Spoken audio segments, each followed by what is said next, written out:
What up? Welcome back to the channel. I'm J, and we are locked in. This is All American episode 4.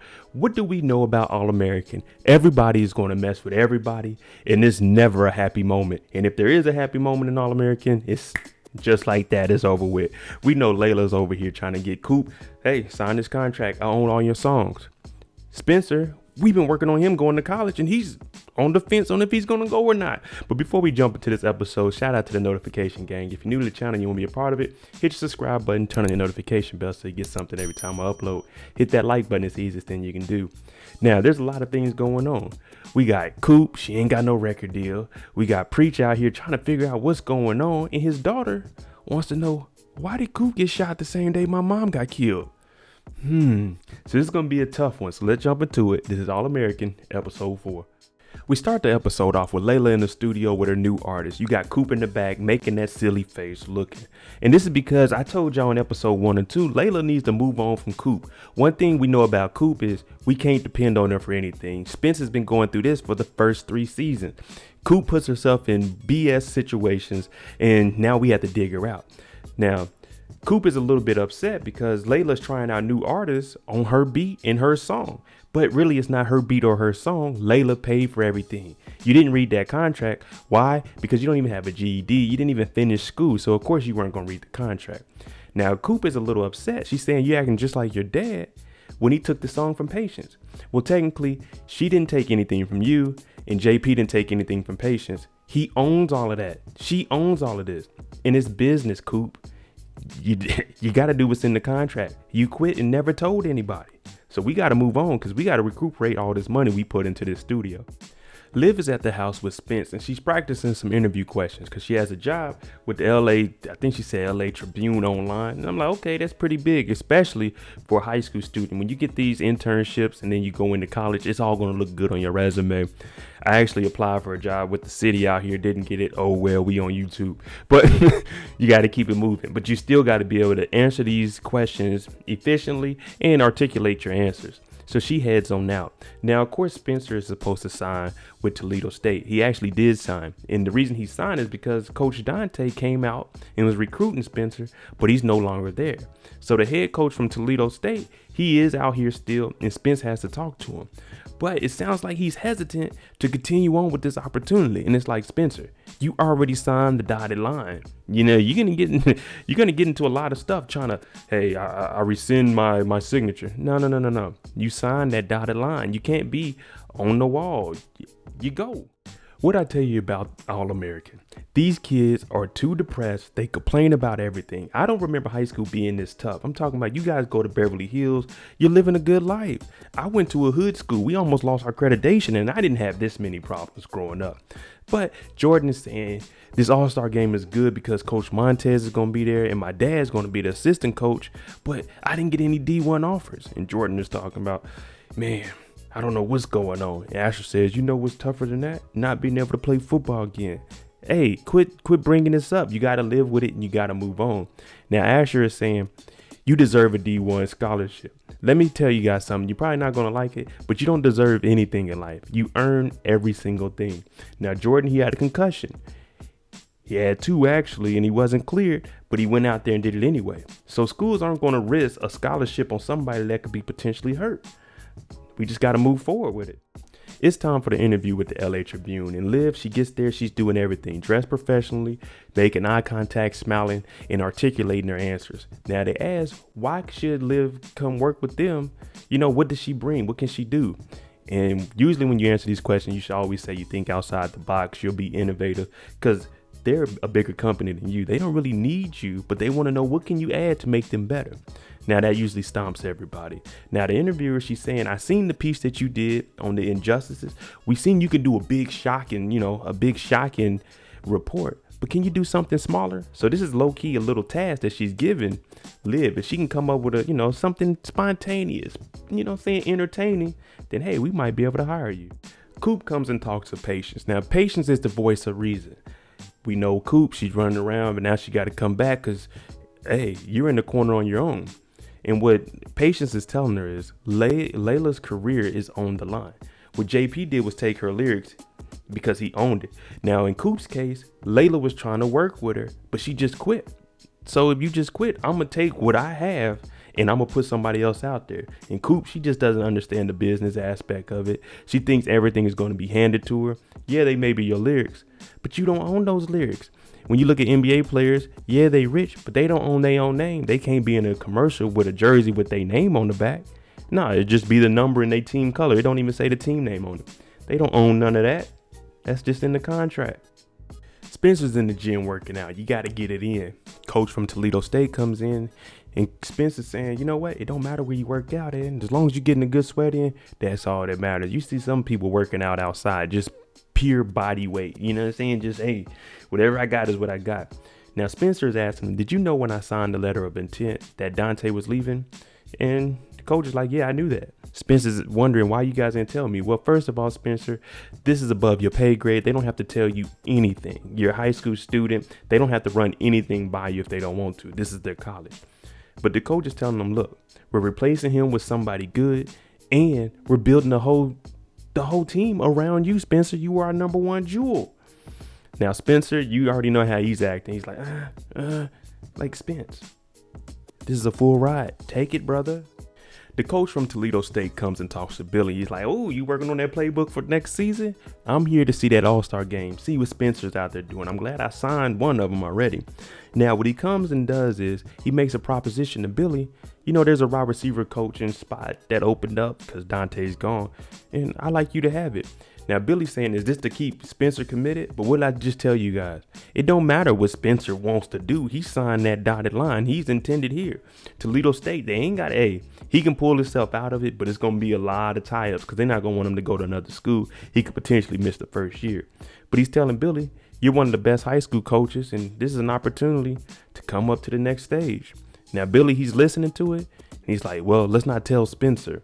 Man, you better take this job, or you're going to be coaching high school in Crenshaw, losing to Beverly Hills every year. Liv is trying to do her trial interview to get into the LA Tribune, and what she's doing it on is Black Excellence. So she's actually interviewing Simone, and we know Simone's supposed to have a spinoff called, I think it's like All American Homecoming, where she goes off to school. Now she's talking to her and why she chose to go to Brixton.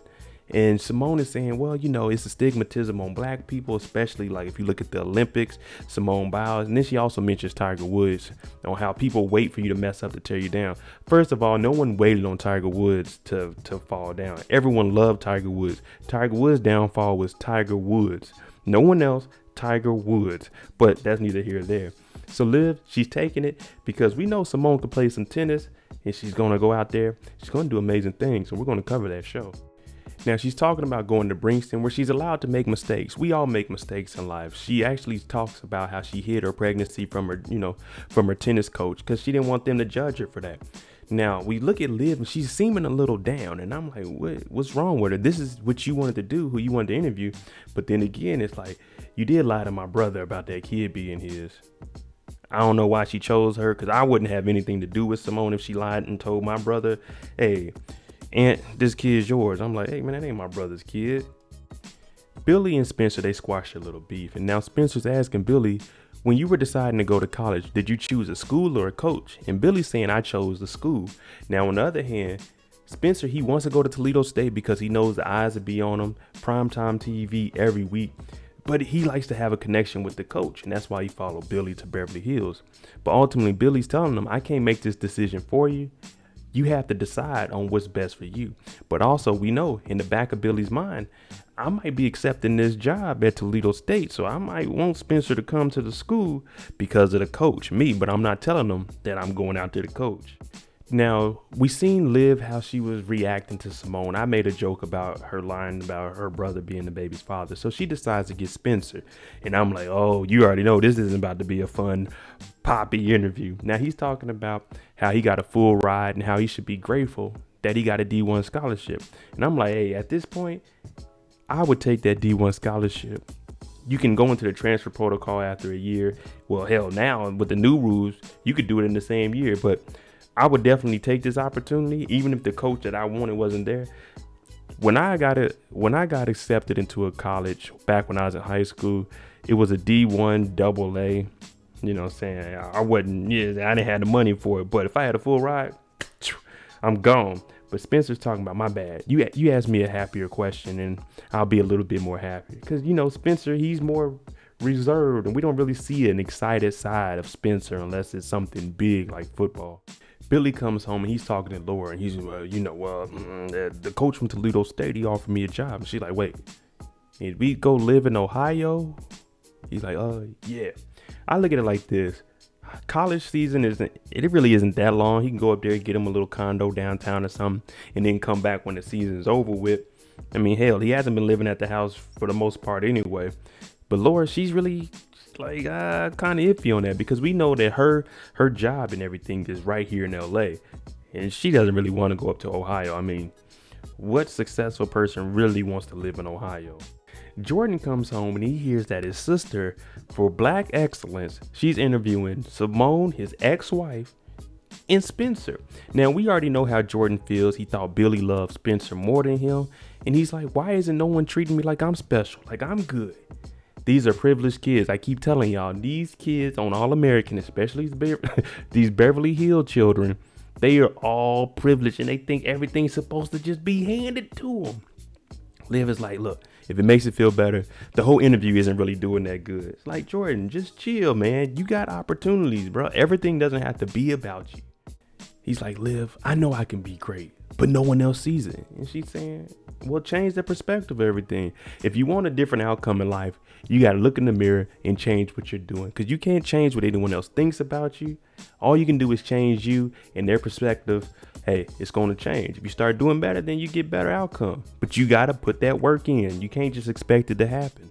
Spencer and our arch nemesis, the guy that Spencer took the place of at Crenshaw, the guy that's been going at Spencer since they first met. Now, we're at the All-Star game, and number 55 is playing for the other team.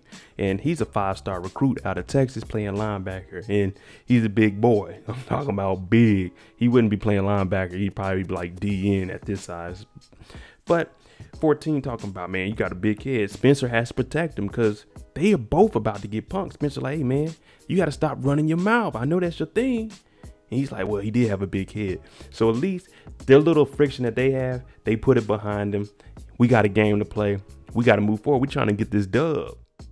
Now, we know Jordan is a reserve. He's just a backup. He may get 1 or 2 passes in, more likely a handoff. Now, he throws the ball and everybody's looking like, hey, that kid got an arm. You know what I'm saying? The other players. Then we have this guy, Isaiah, come up. He's also reserved. And I like his outlook on life. He's saying we may not get in this game, but we still going to have the same jersey on. We still got that All-American on our chest. You guys are still the top players. Even if you're a reserve, you're still a top player. Now, he said he hasn't decided on what college he's going to.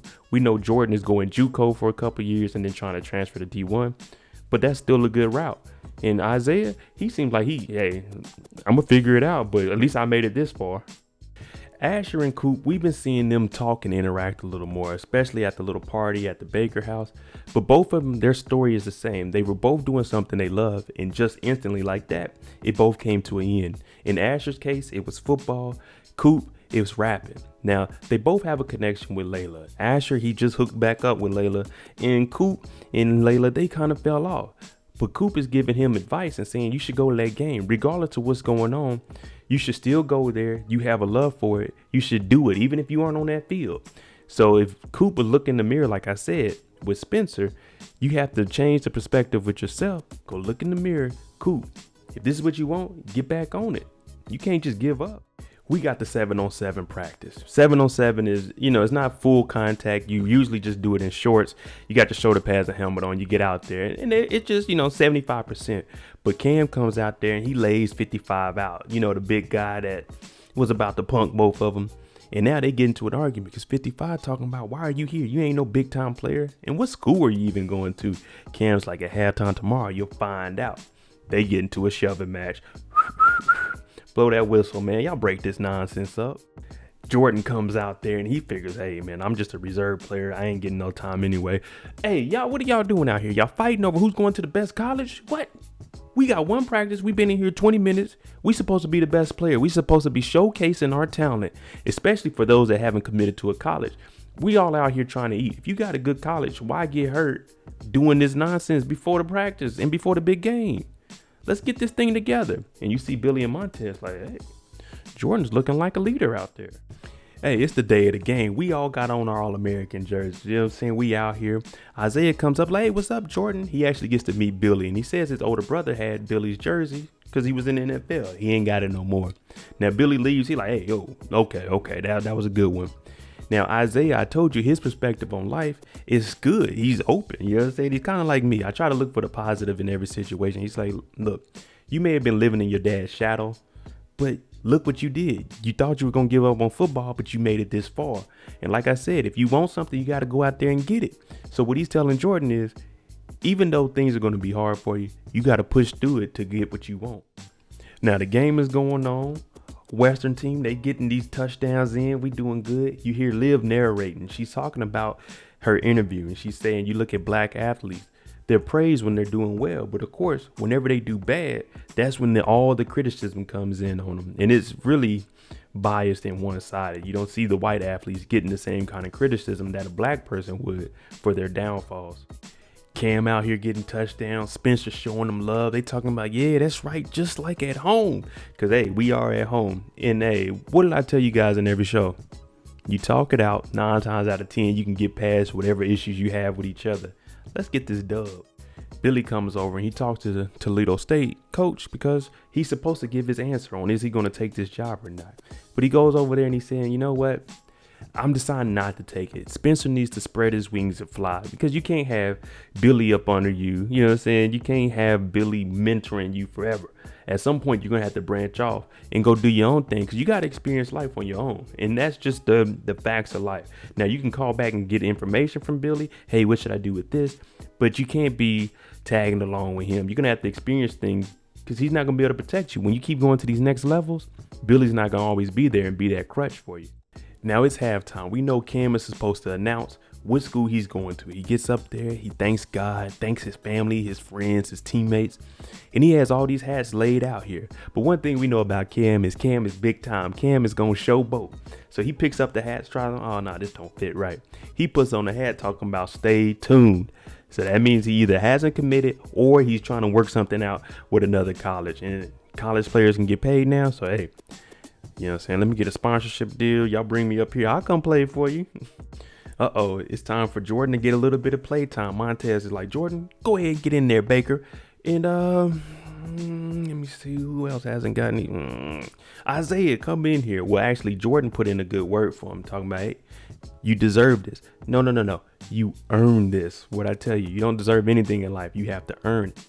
The connection we didn't need. Jordan to Isaiah. I'm talking about they got a first down. Next play, Jordan talking about, hey, be ready, man. I'm going to hit you on this one. We got a touchdown by Isaiah. They may end up going to the same JUCO together. If not, a D1 might be looking at them like, hey, you two got a little bit of chemistry. What school y'all going to? Hey, man, this is a connection that was a sleeper. Coop comes to apologize to Layla for everything and not letting her know that she wanted to quit the rap game. Patience is sitting there. She like, thank you. About time, Coop. You got to get this right. And what Coop does suggest is, I heard your new artist and I battled her before. I don't think she should rap my lyrics because it's my experience. So it's not going to have that same feel. But she's a dope artist. So she's still giving her credit. But what Coop is saying is, let her freestyle on there. Let her throw her little magic on there. And that's going to make the song pop even more. Now, Layla's probably thinking about this and she's like, you right. So she may let Coop get on there and rap hers, but also keep a verse from the new artist, or just have the new artist do a whole nother song and actually bring Coop back. But I'm glad to see Coop apologizing for everything that she's done. Spence comes over and he tells the coach from Toledo State, hey, thanks for the opportunity, but I'm going to have to decline. Now, like I said, that letter of intent, they can hold that over his head, but legally they can't keep him anyway because, you know, he's a minor. But he's saying, man, what school paid you? We know those schools have deep pockets. We also seen Spencer get paid, him and Cam, a couple of seasons ago to go to a college, but they declined that. And he's like, well, who changed your mind? Is it because I offered Billy a job and he said no? And now Spencer's figuring out Billy got offered a job, so he's gonna have to confront Billy about this. You didn't tell me you had a job, and it's like, it's not that serious, Spencer. If you don't want to go to school there, don't go to school there. Spencer's talking to Billy and he's telling him, hey, it's time for you to move on and do what you got to do. I can still be your mentor from a distance, but I can't be there with you. And Spence, he's just reminiscing, saying, hey, these 2 years, they've been good. Because his whole life has changed since he went to Beverly Hills, thanks to Billy. And now he's like, hey, I got to move on. And Billy's like, I'll still be here for you, but it's time for you to start to become that man. Layla takes Coop's advice. She tells a new artist, we're gonna keep the song, but we want you to freestyle it. Now, if you know any rapper, she already heard this beat. Was like, I don't want to rap someone else's lyrics. So she already had a flow for it. So she's not really freestyling. Let's just be real. Because she heard this beat, was like, shit, let me do my own thing on there. She in there. I'm like, okay, is she taking shots at Coop? Because you know they battled before. Or is she just out here freestyling? But Layla feeling it. Jordan is hype about the way he played out there. Asher was there and he's like, yeah, I had to see it, because if not, you just be talking my ear off, Jordan. Now, what Asher is telling him, there was another player that went to JUCO for a year and he balled out, and then he went to a D1 college. Now, if you guys want to look up my cousin, Muhammad Abdul Qadir, he did the same thing. He went to Coffeyville, then he went to Southern Illinois. He actually has the most rushing yards in the game. Go ahead, check him out. That's my cousin. Now, that's the route that a lot of players take. They go to JUCO. Sometimes it's because of grades. Maybe they didn't get recruited. Maybe they got in trouble. But JUCO, and then you go to D1, and that's a good route. I'm not gonna hold y'all up. We all want to know, how did Liv's project go? Did her little interview and her new report, did it turn out good or not? And she gets a call. Spencer's there. He's like, come on, let me know. Come on, don't hold back from me. And she got the job. So that's good of her. She actually took some time. Just like we were telling Jordan, you got to put that work in and change the perspective of everybody else. Nothing is deserved. Everything is earned. I hit the nail on the head. Now, Spence signed that. Like I said, legally, they can't do much because, you know, he's a minor. But what they can do is he'll be ineligible for a year of college because he signed the letter of intent. And since Billy backed out, this coach from Toledo State saying, oh, no, that's how y'all going to play? You leave, Spencer leave. Okay, he can go to another college, but he won't play this first year. So you might as well come on to Toledo State where he signed. Don't sign stuff you aren't ready to commit to, people. It's just that simple. There you go, episode 4 of All American. Let me know what you think about Jordan. Do you think that JUCO route is the best way for him to go, along with Isaiah maybe potentially hooking up with him? And then, do you think that Spencer is going to take this Toledo State offer? Because if not, he's not going to be able to play. Let me know what you guys think below. I'm Mo.J. If you like the content on the channel, hit that like button, hit that subscribe button. Thanks for watching. I'm out. Jimmy on the beat, boy.